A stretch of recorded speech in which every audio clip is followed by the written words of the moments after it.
네, 안녕하세요. 2021년 4월 14일 마감 후 이야기를 해보겠습니다. 지금은 6시 54분입니다. 간단하게 한번 보죠. 우선 이제 원품물산과 관련 있는 미국의 상장 회사인 이 렐마다의 주가를 한번 보죠. 렐마다의 주가를 제가 이제 캡처를 해왔는데요. 요건 일봉입니다. 일봉.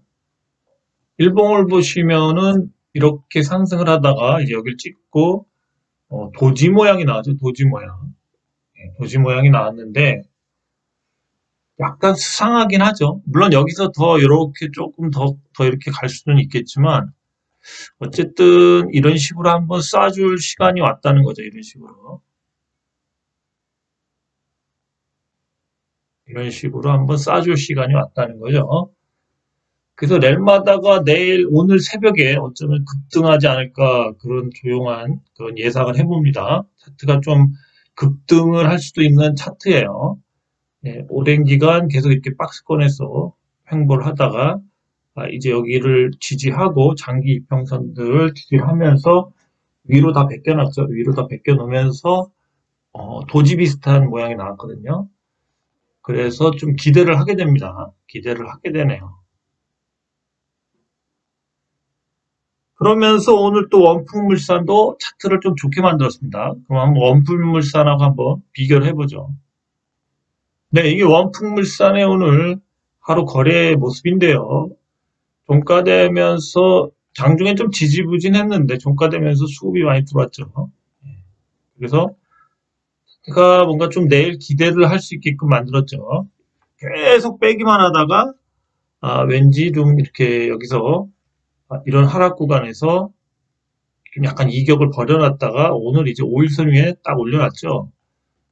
이럴 경우에 이 주식의 특성상 아니면 이렇게 나올 때는 이제 이런 식으로 뭐 이렇게 가서 뭐 이때부터 흔든다던가 뭐 이런 차트가 나올 확률이 높습니다. 그래서 예상하건대 3,000원 전후로 빠르게 올라갈 수 있을 것 같아요. 한 이틀이나 3일 안에. 그러면은 아마 이 가격대에서 매도를 쳐야 되지 않을까 단기적으로. 그러니까 이틀 상승한 후에 다시 빠집니다. 다시 빠져서 2,500원이든 2,400원을 다시 지지를 할 확률이 높습니다. 그러니까 3,000원 근처까지 가거나 그 이상을 좀 갔다가 다시 2,400원에서 2,500원까지 빼라 확률이 높다고요. 그래서 잘 기억하십시오. 빠르게 치고 올라갈 때 3,000원 근처에서 우선 단기적으로는 매도를 치고 다시 밑에서 잡는다. 이런 마인드를 갖는 게 좋을 것 같습니다. 영풍물산은 단기적으로 시세를 줄 것 같은 분위기를 다 만들었어요. 제 사견이지만 만약에 내일 안 간다면 그 다음날이라도 갈 수 있겠죠. 그러면은 처음에는 큰 욕심 바라지 마시고 한 3,000원 부근에서 일부 정리를 하던가 다 정리를 하신 다음에 밑에서 다시 잡기를 바랍니다. 원풍물산에서 꼭 이 구간을 먹기를 바랍니다. 이 구간 갔다가 다시 이렇게 뭐 이런 식으로 다시 또 이런 식으로 갈 확률이 높습니다. 이 자리나 이럴 때 정신 없을 때 여기까지 올 것 같습니다. 대충 3,000원이요. 예, 원품물산이었습니다.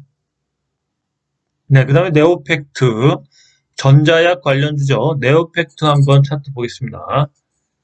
일봉, 주봉, 월봉이죠. 예, 역시 네오팩트도 제가 계속 얘기하죠. 이 구간을 드시라고, 이 구간. 이 구간. 이 구간까지 드시라고, 이 구간. 조만간 여기 찍고 떨어질 거예요. 네오팩트 했습니다. 네, 그 다음 미래 ING 한번 보겠습니다. 일봉, 주봉, 월봉이죠. 일봉상 보시면 5일선까지 조정을 줬다고 봐야 되겠죠. 여기까지 빼지는 않을 것 같고요. 내일 같은 경우 한번 장대 양봉 한번 기대해 봅니다. 미래 ING였습니다. 내일 장대 양봉 한번 기대해 봅니다. 네, 오르비텍 한번 보겠습니다. 일봉, 주봉, 월봉이죠? 지금 이제, 아직 이제 SD바이오 센서가, 스케줄이 안 나왔죠? 예, 그래서 지금 통과가 됐는지 어땠는지 모르겠습니다. 그러다 보니까 이제 이 구간에서 이제 이 이격을 줄이고 있는 거죠. 이 이격을 줄이고 있는 거예요, 지금. 예, 그래서 이제 안 나오면 안 나올수록 계속 이거랑 붙겠죠. 예, 그러다 이렇게 갈 것 같습니다. 예, 뭔가 통과가 된 다음에 그 이후에 추이를 보죠. 아직 시작도 안 했습니다. 예, 오르비텍이었습니다. 기다리세요. 네, 대한그린파워 차트 한번 볼까요? 풍력, 해상 풍력 관련주죠. 예, 역시 다시 이제 시작을 하려고 그럽니다.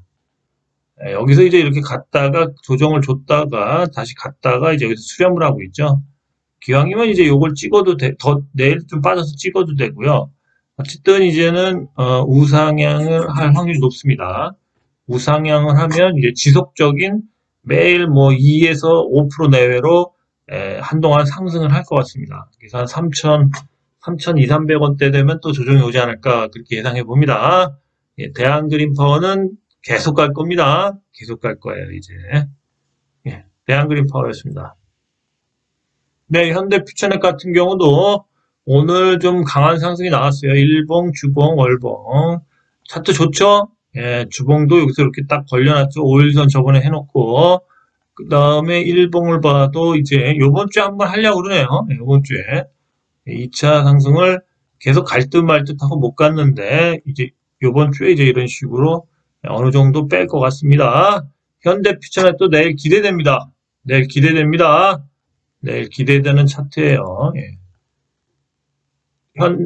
현대자동차하고 함께 전기차 충전소 그 사업을 지금 본격적으로 하려고 하죠.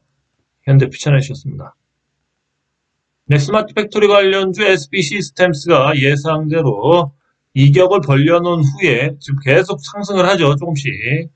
조금씩 계속 이격을 벌려놓고 상승을 하고 있습니다. 어느 순간 기울기를 이렇게 가파르게 만들어서 이제 이런 식으로 발산을 할 것 같습니다. 요번에 발산은 좀 크게 갈 거예요. 아직도 안 늦었습니다. 네, 뭔가 시세를 주려고 그러는 게 느껴지죠? 예, SP 시스템스였습니다. 네, 보는 김에 푸드웰도 좀 볼까요? 차트가 좀 계속 흘러내리고 있죠. 예, 오늘 같은 경우도 이제 이런 식으로 좋은 모습을 보이다 흘러내렸는데요.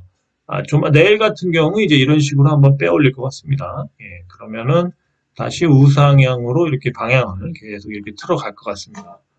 푸드웰도 이제 시세를 주려고 그래요. 그래서 이제 여기서 조정 구간이 굉장히 심했죠.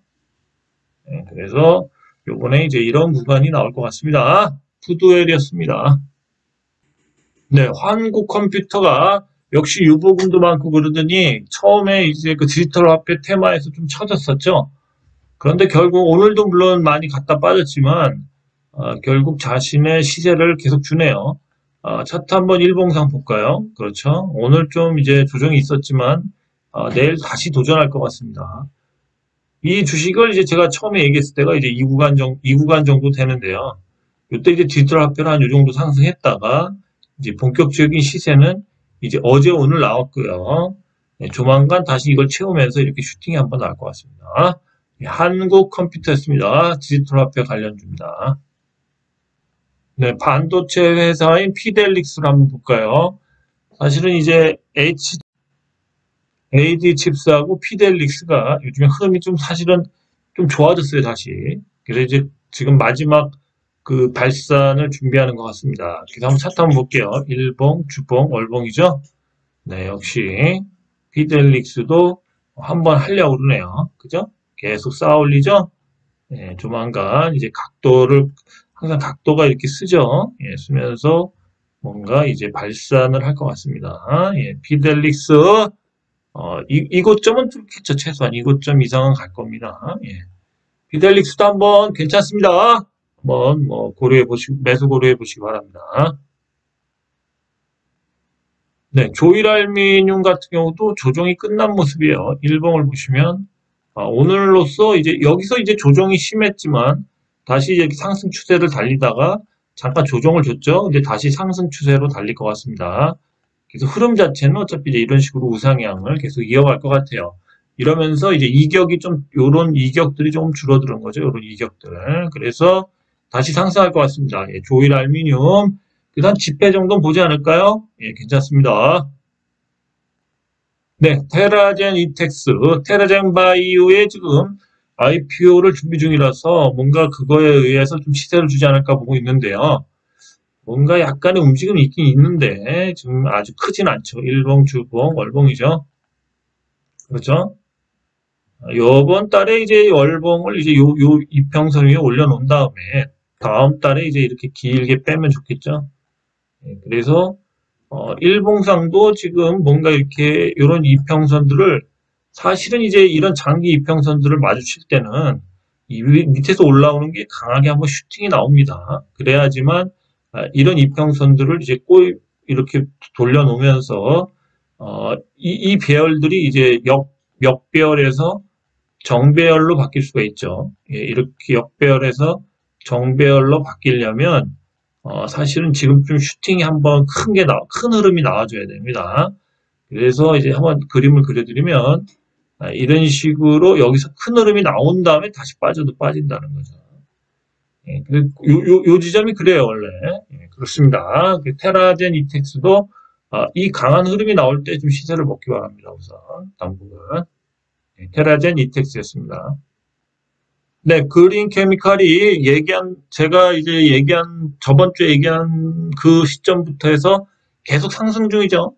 예, 이거 들어가야 되지 않을까요? 22일 날 기후 정상회의가 있습니다. 이때까지 아마 시세를 주려고 그러는 모양새입니다. 그래서 아마 지금 계속 가고 있어요. 그래서 22일 날을 타겟으로 이 전후로 이제 기사 보고 팔면 될 것 같습니다. 그러니까 22일 날 나오는 그 회담 기사가 결국 매도형 기사가 되겠죠. 보시면 차트가 일봉, 주봉, 월봉이죠. 2차 상승을 하고 있습니다. 그래서 이제 이렇게 똥바가지 모양이 됐는데 이제 기울기를 세우면서 이제 이런 식으로 22일 날 이런 구간들이 나오겠죠. 이렇게 강한 구간들이 나올 겁니다. 그린 케미칼 이 구간을 먹기 위해서 들어가 주시기 바랍니다. 그린 케미칼이었습니다. 네, 여기까지고요. 지금 이제 이렇게 계속 이렇게 빠졌던 주식들과 또 약간씩 계속 올렸던 주식들이나 이렇게 횡보했던 주식들이 지금 출발선상에 다 서 있습니다. 그래서 요의 준비 땅 하고 출발을 하려고 해요. 그래서 이제 웬만하면 괜찮은 주식들, 제가 그동안 얘기했던 주식들을 잡고 계시면 시세를 좀 먹을 것 같아요. 그리고 물론 이제 시세가 요만큼 올라가는 놈도 있을 테고 또 어떤 놈은 또 이만큼 올라가는 놈이 있을 겁니다. 이 시세의 크기는 알아서 잘 잡으시기 바랍니다. 예, 그리고 사실은 이제 초반에 제가 이제 중국 김치 얘기를 좀 하려고 했어요. 좀 잠깐만 얘기를 하면 뭐 그냥 듣기 싫으신 분은 패스하면 되겠죠. 어떤 내용을 하고 싶냐면 이 중국에서 하는 이 알몬김치 있죠. 알몬김치가 한동안 뉴스 MBC에서 엄청 때렸죠. 그런데 이제 이 중국의 식품이 우리나라에 엄청 많이 들어와 있는데요. 김치의 예를 들어도 제가 이제 이런 유통업 쪽에 이제 종사하시는 분들은 저도 옛날에 유통업을 했기 때문에 이 식자재나 이런 쪽 하는 저기들도 좀 알고 있는 지금 현업에 있는 분들이 있는데 이 중국의 김치 공장들이 그 견학을 가보면 해썹 인증을 받은 것처럼 엄청 깨끗해요. 엄청 깨끗합니다. 그런데 문제가 뭐냐면 공장은 엄청 깨끗해요. 근데 이제 우리나라 유통업자들은 이 김치를 중국에다가 오로지 싼 것만 달라. 이런 식으로 주문을 해요. 그러면 이제 이 공장은 깨끗하지만 이 사람들이 들여오는 이런 특히 고춧가루가 요즘 문제가 되죠. 배추도 그렇지만 이제 고춧가루들을 이 소농들한테서 이렇게 계속 모아서 오겠죠. 이렇게 모아서 오는데 이 고춧가루들이 이 농부나 이런 사람들이 좀 약간 그 관리 부분이 좀 우리나라도 옛날에 아주 그런 부분이 있었죠. 그래서 여기 고춧가루에 막 쥐도 이렇게 다니고, 쥐도 다니고, 뭐, 막 썩은 것도 있고, 막 그런데 이걸 한 대 그냥, 막 모아놓고 그냥 막, 이게 벌판이 아니라 앞마당 같은 데서 말리다가 이걸 그냥 갈아버린다는 거죠. 그래서 이게 오염된 그 고춧가루나 이런 오염된 재료들, 김치에 들어가는 이런 재료들이 이 공장으로 모일 수가 있는 여지가 굉장히 높다. 그러니까 공장이 들어온 게 아니라 이 식자재를 소농들한테서 갖고 오는데 이 과정에서 싼 고춧가루나 이런 것들이 들어오는데 단가를 많이 다운시켜야 되니까. 근데 이런 것들이 오염된, 막 썩고 쥐가 파먹고 쥐똥이 섞인 이런 고춧가루가 들어오는 경우가 생길 수가 있는 확률이 높다 이겁니다. 그래서 이게 이 절이거나 이런 것들 있죠. 그러한 식품 같은 경우 중국에서는 이런 것들이 이제 익명성, 그러니까 엄청 많은 인구 중에 내가 하나 해도 되지 하는 이런 익명성이 있거든요. 그래서 중국인들의 특성을 알려면 이 익명성을 알아야 됩니다. 그러니까 대중 속에 숨을 수가 있다는 거죠. 그래서 이 익명성에 의해서 고춧가루뿐만이 아니라 우리가 이제 순댓국이나 이런 거 먹을 때 쓰는 이 다대기 있죠, 다대기. 다대기도 그런 식으로 많이 들어와요. 그래서 다대기도 사실은 중국산 다대기를 먹으면 안 됩니다. 근데 중국산 다대기를 순댓국집이나 이런 데부터 엄청 써요. 왜냐하면 이것도 한마디로 한번 가공을 하잖아요. 그러면서 어떤 고춧가루가 들어왔는지 알 수가 없어요. 그래서 중국에서는 만드는 공장이나 이런 데가 지저분한 것보다는 이 농산물 자체가 소농들한테서 재배돼서 이거를 그 사람들이 말려서 모으는 그 상황에서 오염이 되는 거죠, 결과적으로. 그래서 중국산 음식은 이런 부분들이 있고요. 그래서 다대기, 고춧가루, 또 뼈국물 깡통이 있어요. 뼈국물 깡통 같은 경우는 이 순댓국집, 좀 저렴한 순댓국집, 제가 아는 뭐 히읗자로 시작되는 순댓국집도 이 뼈국물 깡통을 써요. 체인인데 엄청 싸게 팔거든요. 그래서 이런 뼈국물이 들어가는 소고기 뭐 그런 해장국 비슷한 거 있죠. 소고기 그런 국밥 비슷한 뭐 그런 것들은 다 이런 싸구려를 쓰는데 이거를 뭔가 들깨가루나 이런 다대기나 이런 거를 후춧가루 이런 거 안 넣은 상태에서 그냥 이렇게 데워진 상태에서 먹으면 저는 이거 예전에 먹다가 토할 뻔했어요. 굉장히 약간 고기의 특유의 무슨 냄새라고 그러죠? 그게 엄청 심합니다. 노린내 같은 거죠. 그래서 이게 사실은 그리고 이게 뼈를 중국에서 이렇게 과서 깡통에서 들어오는데 이 깡통이 싸요. 그래서 깡통을 그리고 편하잖아요. 그냥 깡통 까갖고 부어서 1인분이든 뭐 2인분이든 이렇게 물 타갖고 좀만 타서 하면 되니까 제조가 편한데 그 대신 이게 이제 보통 좀 그때 어디죠? 추적하는 프로그램에서도 나왔는데 엄청 좀 지저분한 데서 삶아오다 보니까 좀 불순물이 좀 여러 가지 뼈 말고 좀 이렇게 좀 위생 관리가 안 된 상태에서 그거를 그냥 막 삶아서 그냥 깡통에 담은 상태로 좀 우리나라에 들어오는 거죠. 그래갖고 가격이 싼 대신에 이런 제품은 또 오뚜기에서 나오는 뼈국물도 있는데 그런 걸 쓰면 괜찮죠. 근데 이제 이런 거를 써서 또 그렇죠. 그래서 이제 이 중국에서 들어오는 식자재가 반찬류 같은 것도 되게 많아요. 반찬류도 특히 뭐 김밥 어쩌고 뭐 이런 김밥이라고 무슨 김밥 뭐 이런 식으로 되는 체인들 같은 데나 조금 작은데 밥집 같은 데들은 이런 중국에서 만든 반찬들 뭐 이렇게 절여갖고 염장한 뭐 그런 거 있죠. 그래서 뭐 마늘종부터 많습니다. 뭐 무말랭이부터 뭐 그런 것들이 중국산이 많습니다. 그래서 좀 고춧가루랑 이렇게 섞여갖고 이렇게 되는 것들부터 그런 거 좀 조심하셔야 돼요. 왜 이게 문제가 되냐면요. 지금 뭐 우리나라 식품안정청 같은 데서는 뭐 이게 상관이 없다고 그러는데, 상한 음식이나 오염된 음식을 먹으면 제일 많이 걸리는 게 이제 식중독 같은 것도 있지만, A형 간염은 이제 A, B, C형 간염이 있는데 A형 간염은 이제 오염된 음식을 먹었을 때 걸리는 거고요.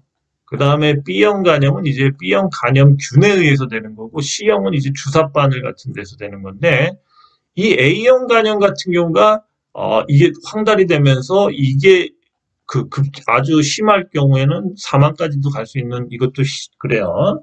물론 대체로 거의 낫죠. 죽을 것 같다가. 그래서 이 A형 간염이 특히 자녀분들이 있는 분들은 이런 그 오염된 음식을 먹이면 요즘에 자녀들이 좀 깨끗한 환경에서 자라잖아요. 흙이나 이런 거 잘 안 만지면서. 그랬다가 이러한 위험에 갑자기 노출이 돼 버리면 사망까지도 갈 수 있습니다. 물론 이제 치료를 잘 받으면 이제 황달이 꺼지고 거의 낫는 경우가 많긴 하지만 심한 경우는 이제 늦어지면은 이것도 사망을 할 수가 있어요. 딴 걸로 변져서. 그래서 자녀가 있는 분들은 특히 이런 그 중국산 김치를 쓰는 왜 그러냐면 이제 김밥집 이런 데를 자주 가죠. 분식집 같은데. 근데 특히 이 김밥집 같은 경우는 중국산 김치를 안 쓰면 단가가 안 맞죠. 그래서 이런 데서 김치를 사실은 저는 이제 저도 이런 데서 나오는 김치를 딱 보면 알거든요. 그 고기 국물도 그렇고 딱 보면 중국산은 그게 있어요. 거의 색깔도 빨갛고 그 뭔가 변하지가 않아요. 예, 그거고 잘 쉬지도 않습니다. 예. 그래서 이제 그 특유의 중국 김치 맛이 있는데 이런 거를 자녀한테 잘못 먹였다가 아, 자녀를 좀 많이 아프게 할 수도 있습니다. 예, 그래서 조금 제가 이거를 예전에 한번 조사를 쫙 해봤는데 이게 생각보다 심각한 게 좀 있더라고요. 그래서 제가 옛날에 책을 쓰려고 해서 이제 이런 부분들을 조사한 게 있어서 조금은 이제 여러분들도 좀 주의를 하셔야 됩니다. 특히 자녀들한테 그런 데 가서 이런 김치 같은 거 이런 거를 먹이는 게 에, 아까도 말했지만 중국 공장은 깨끗하지만 그거를 소 농민들한테서 이렇게 수거해 오는 과정에서 그 소농들이 어떻게 고추를 말리고 고추를 관리했는지가 전혀 그걸 가루를 내고 그러면 알 수가 없거든요. 그래서 우리나라랑 위생 그게 달라요. 그래서 식품안전청에서는 사실은 그런 거 배추도 물론 문제가 있지만 알몸으로 가서 막 그 하는 거 근데 그거에 대해서 이렇게 제 생각에 수입 금지를 해야죠. 근데 또 우리가 또 중국의 눈치 보이죠? 중국의 눈치를 보고 있습니다. 그래서 아마 못한 것 같은데 일본산은 바로 시키면서 중국산은 안 시키는 것도 좀 모순이죠. 그래서 우리나라의 그런 먹거리나 이런 건 본인들이 지키셔야 돼요. 지금 우리 정권에서는 그런 걸 거를 수 있는 제가 봤을 때는 그런 거를 수 있는 그, 이, 그런 능력이 중국 눈치를 많이 봐요. 그래서 좀 믿으시면 좀 제 생각에는 좀 서로 조심해야 되지 않을까. 특히 자녀 있는 분들은 좀 조심해야 되지 않을까 그런 생각이 듭니다. 그래서 한번 얘기를 해드리려고 그랬는데 오늘 그냥 잠깐 얘기했습니다. 예, 그런 얘기가 있습니다. 예, 하여튼 그렇고요. 그래서 이제 식품도 그렇고 사실은 이제 우리나라 김치 같은 경우 좀 가격이 비싼데 그거를 좀 어떻게 해서 좀 외국인들을 좀 이렇게 특별히 써서 단가를 낮춘다던가 뭔가 해서 그래도 김치 주권 같은 건 지키고 그래야 된다고 생각합니다. 그래서 지금 중국에서 장난하는 식품이 굉장히 많은데 그거를 이제 아무래도 우리나라에서는 좀 많이 이렇게 좀 봐주는 게 있죠, 사실. 제가 봤을 땐 봐준다고 이거 제 사견입니다. 그러지 않고는 그런 거를 이렇게 과감하게 안 하는 좀 이유가 좀 의심스럽습니다. 예, 하여튼 뭐든지 이렇게 약간 의심하면서 그런 부분들은 조금 이렇게 뭐랄까 한번 다시 짚어보면서 하는 것도 나쁘지 않다고 생각합니다. 예. 오늘 여기까지였고요. 어쨌든 주식시장 그래도 아직까지 괜찮습니다. 예, 이럴 때 수익 잘 내시기 바랍니다.